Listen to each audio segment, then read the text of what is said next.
Episode 64। अभय का पंच मान्यता को। एक हफ्ते बाद सुबह का वक्त अभय जब जिम से लौटा तो उसने देखा कि आयशा रूम में नहीं थी। उसने आयशा को वॉशरूम में चेक किया मगर वो वहाँ भी मौजूद नहीं थी। तो वो उसके लिए परेशान होने लगा।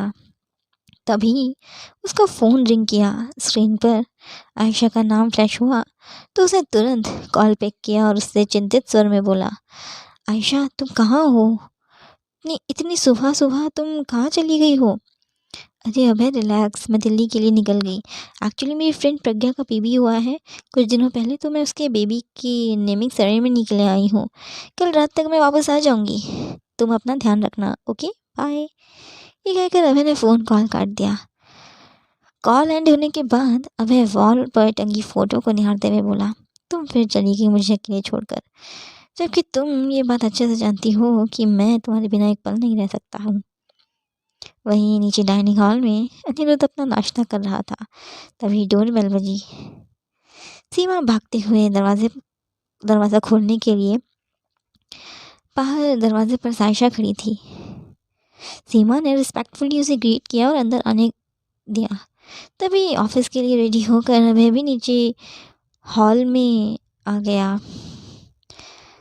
सायशा को देखकर अभय ने उसे हल्की सी मुस्कान दी तो वो भी पलटकर मुस्कुरा दी और बोली, नीनी कहाँ है? मुझे कुछ बात करनी है उससे। वो एक्चुअली मैंने यहाँ आने से पहले उसे कॉल किया था मगर उसका नंबर स्विच ऑफ आ रहा था, इसीलिए मैं डायरेक्ट घर ही आ गई।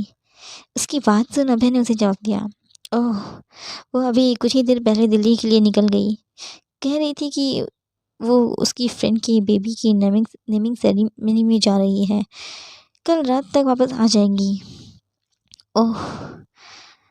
सायशा का रिएक्शन देख अभय उससे बोला, तुम मुझे बता सकती हो क्या बात करनी थी तुम्हें उससे? वो मैं उसे ये बताने के लिए आई थी कि मैं मंडावा विलेज जा रही हूँ आज अपनी टीम के साथ। वहाँ फ्री हेल्थ चेकअप का कैंप लग रहा है हमारे हॉस्पिटल की तरफ से। 2 दिन बाद लौटूंगी, तो मैंने सोचा कि जाने से पहले एक बार उससे मिल लूँ।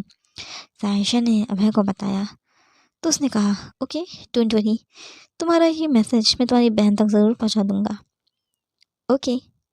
इतना कहकर वो वहाँ से जाने लगी। तभी अभय ने उससे कहा, अब आ गई हो तो नाश्ता करके जाओ।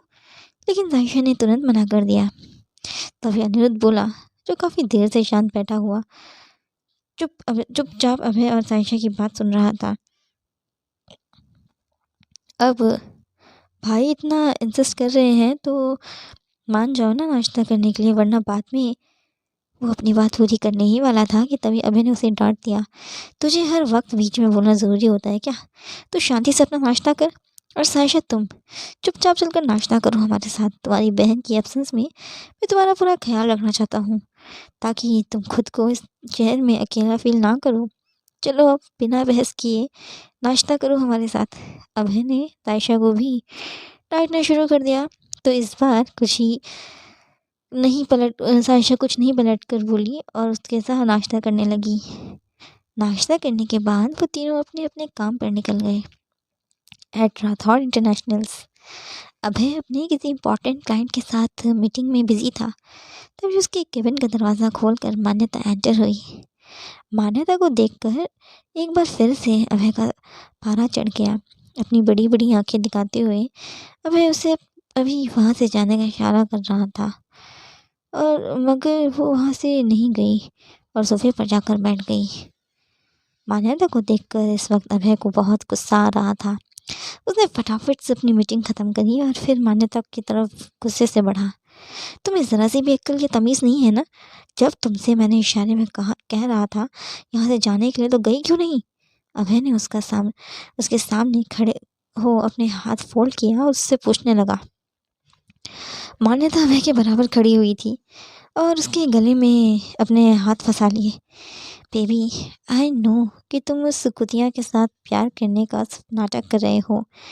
असल में तो तुम्हें उसके लिए ज़रिए उसकी खूनी माँ से अपनी माँ की मौत का बदला लेना है। And I know you still love me, है ना? मान्यता ने सेडक्टिव वॉइस में अभय के कान में कहा। अभय ने गुस्से से अपनी मुट्ठियां भींची और मान्यता को दूर करने की कोशिश करने लगा, मगर वो उसके और करीब आने लगी, बिल्कुल उसके होठों के नज़दीक।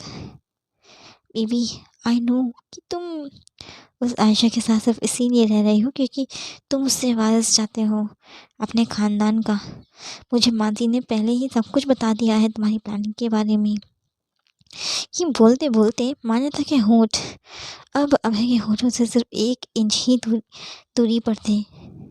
अभय अब अभय के पास कोई और रास्ता नहीं बचा था सिवाय मान्यता पर हाथ उठाने के। अभय ने एक जोरदार मुक्का मान्यता के मुंह पर मारा, जिसके बाद उसके मुंह से खून बहने लगा। तभी केबिन का दरवाज़ा खुला और अनिरुद्ध एडवोकेट किशोर के साथ साथ में जितेंद्र भी दाखिल हुए। मान्यता नीचे ज़मीन पर पड़ी हुई थी, उसके मुंह के अंदर से खून बहे जा रहा था। वो सीन देखकर सबके सब हैरान हो गए। किसी को भी कुछ समझ नहीं आ रहा था कि आखिर अभय ने मान्यता के साथ किया क्या ऐसा जिस वजह से उसके मुंह से इतना खून बह रहा था। ज़मीन पर पड़ी मान्यता दर्द से कराह रही थी, उसकी आंखों से आंसू बह रहे थे। अभय ने अपनी आंखें बंद कर ली क्योंकि उसके खानदान ने उसे ऐसी परवरिश कभी भी नहीं दी थी कि वो औरतों पर हाथ उठाए। जितेंद्र, इसे हॉस्पिटल ले जाओ और हॉस्पिटल का जितना भी बिल बनेगा उसे तुम पे कर देना। ये बोलने के बाद वो वहाँ से चला गया। मान्यता को अभी थोड़ी सी ये उम्मीद थी कि अनिरुद्ध उसे सिंपैथी देगा या उसे संभालने के लिए आगे आएगा, मगर ऐसा कुछ भी नहीं हुआ। वो भी अभय के पीछे चला गया। अभय रेस्ट रूम में बैठा हुआ था, आंखें मूंदे हुए। वो सिर्फ यही सोच रहा था कि आखिर मान्यता को अभय और आयशा की शादी वाली बात हजम क्यों नहीं हो पा रही थी। वो क्यों उन दोनों को के दरमियान आने की कोशिश कर रही थी। एक बार तभी रेस्ट रूम में एडवोकेट किशोर और अनिरुद्ध एंटर हुए और अभय के सामने वाले सोफे पर बैठ गए। मिस्टर राठौड़, आपने जैसा कहा था मैंने ठीक वैसा ही कर दिया है। राठौड़ मेंशन के पेपर्स में मैंने मैडम का नाम भी शामिल कर दिया है। अब वो भी बराबर के हकदार हैं आपके घर की। एडवोकेट किशोर ने पेपर्स की फाइल अभय के सामने रखते हुए कहा। वहीं ये सब सुनकर अनिरुद्ध हैरान रह गया। उसके तो चेहरे का रंग ही उड़ गया था। गुड, अभय ने कहा। ओके, मैं चलता हूँ। उसके बाद एडवोकेट किशोर वहाँ से चले गए। उनके वहाँ से जाने के बाद अनिरुद्ध अभय पर भड़क गया। व्हाट वाज दैट भाई? आपने राठौड़ मेंशन के पेपर्स में भाभी का नाम भी शामिल कर दिया, लेकिन क्यों? क्यों मतलब? तुझे प्रॉब्लम क्या है? तुझे प्रॉब्लम है क्या उसका पेपर्स में नाम शामिल होने से? अभय ने अनिरुद्ध से पूछा।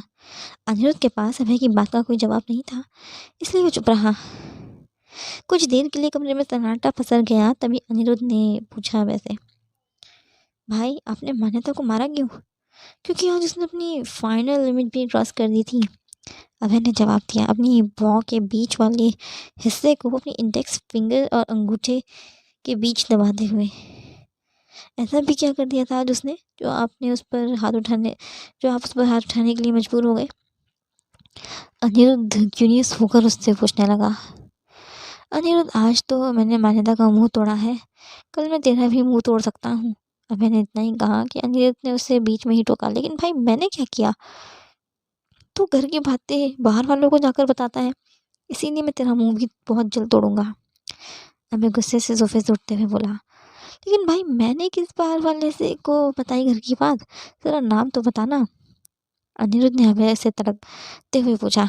अभी के लिए मैं तुझे छोड़ रहा हूँ, मगर ये गलती दोबारा ना दोहराना। घर की बात बाहर नहीं जानी चाहिए, और ये बात तो तू खुद ही जानता होगा कि आखिर तूने किसे बताई थी, और तेरे और मेरे बीच की बात। ये बोलकर अभय वहाँ से चला गया। 2 दिन बीत चुके थे। अभय को आयशा के बिना बिल्कुल भी अच्छा नहीं लग रहा था, लेकिन आज 2 दिन के बाद वो आयशा से मिलने वाला था। उसके लिए ये 2 दिन काटना 2 साल के बराबर था। इसी खुशी में उसने जल्दी से ऑफिस का सारा काम निपटाया और घर के लिए निकल गया। रास्ते में उसे तीखी खट्टी चाट पड़ी की छोटी सी स्टॉल दिखी तो उसे आयशा की याद आ गई। आयशा को चाट काफ़ी ज़्यादा पसंद थी, इसीलिए अभय ने आयशा के लिए वो चाट पैक करवाई। कुछ ही देर में जब वो घर पहुंचा तो उसने देखा कि आयशा पहले से हॉल में मौजूद थी। उसके चेहरे का वो ग्लो देखकर ही पता लग पा रहा था कि आयशा किसी बात को लेकर काफ़ी ज़्यादा खुश है। जब उसने अभय को नोटिस किया तो सोफे से खड़े हो वो उसकी तरफ बढ़ी और उसके गले लग गई। I miss you so much my love, Abhay ने कहा उसके सिर के तले को सहलाते हुए। I miss you too dear Abhi. Ayesha ने भी अभय को और कस के गले लगा लिया। तुम्हें पता है आज मैं बहुत खुश हूँ, आयशा ने अपनी खुशी जाहिर करते हुए उससे कहा। अच्छा, ये तो बहुत अच्छी बात है कि तुम बहुत खुश हो। वैसे तुम्हारे खुश होने की वजह क्या है, अभय ने उससे पूछा। तो वो बोली, वजह तो नहीं पता मुझे, मगर मैं इतना जानती हूँ कि मैं आज बहुत खुश हूँ। खुश तो मैं होंगी ना, आफ्टर ऑल कल तुम्हारे रेपिस्ट भाई की फाइनल हियरिंग जो है, कल मैं तुम्हारे भाई को सलाखों के पीछे पहुंचा दूंगी। हालांकि इसके बाद तुम मुझसे काफ़ी ज़्यादा नाराज़ भी हो सकते हो, मगर मैं तुम्हें मना लूँगी, आयशा अपने मन में बोली। अच्छा ये सब बातें छोड़ो, मैं तुम्हारे लिए तुम्हारी फेवरेट चाट पापड़ी लेकर आया हूँ, चलो साथ मिलकर एंजॉय करेंगे, अभय ने उससे कहा। और फिर दोनों ने चाट एंजॉय की। वही मान्यता हॉस्पिटल के बेड पर बैठी हुई थी, सूजी हुई चेहरे के साथ। मानसी भी उसके पास ही बैठी थी उसे संभालने के लिए, मगर वो मान्यता को संभालने से ज़्यादा उसके जख्मों पर नमक ज़्यादा छिड़क रही थी।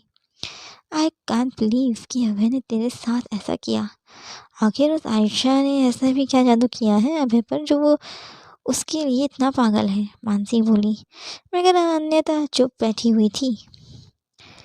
तो कुछ बोल क्यों नहीं थी ये मान्य, अब तो क्या करेगी उस आयशा के को अभय की ज़िंदगी से निकालने के लिए, मानसी ने उससे पूछा।